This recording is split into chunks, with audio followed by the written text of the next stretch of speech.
What is up, guys, and today we are looking at Ember and my Ember build. So to start off with, Ember is one of my favourite frames, and there is a really good reason why. She is one of the best looking frames cosmetically. She has a really cool helmet, as well as, at least I think, that the way that I've got her set up, it makes her look incredibly nice.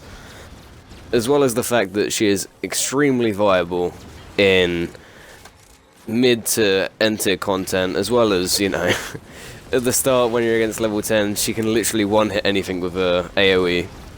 And with her first ability, it sends out a ball of fire that explodes and does damage to enemies. This isn't really one of her best abilities, but it just gets better and better as you keep on going. So her second ability is called Accelerant, and whenever you cast this, it increases fire damage from her abilities as well as from guns and from teammates that are in the area when you cast. And you can make this extremely high multiplier when you have a high strength.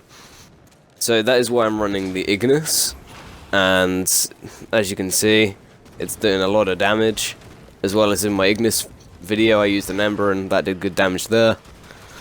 So really, the third ability, I don't use that much, but it is good against infested as well as defenses. It creates it's like a imprint on the ground that has fire on it, and when enemies go into it, they take fire damage. And then her, her main ability, her fourth, is Ward on Fire. Now what this ability does is whenever you cast it, within a radius, depending on your range, it will mean that fire comes out of the floor and burns enemies. So even before you walk into a room, enemies are going to be on fire, as well as the Ignis, because it can shoot through walls. They're going to be on fire anyway. It's pretty good.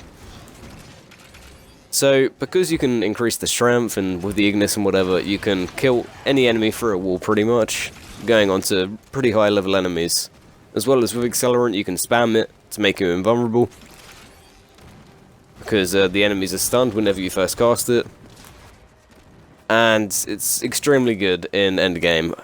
I actually went near 3 hours with a good team setup with an Ember, just spamming an Accelerant, and I went down the least out of all the members there.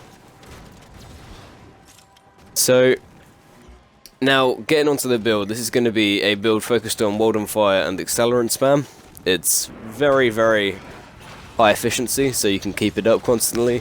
So, let's take a look at it.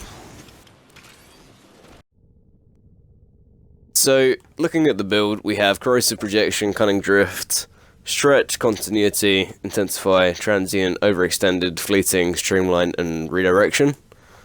Redirection is obviously to make it less squishy. Streamline and Fleeting, obviously to increase that efficiency to keep the Ward on Fire up. Overextended and Stretch to keep the range up for Ward on Fire, as well as Accelerant. Transient Intensify, there for Accelerant because it increases the multiplier as well as Ward on Fire.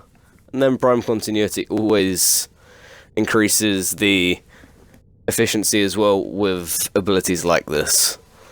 But that's about it, guys. Thanks for watching, and peace.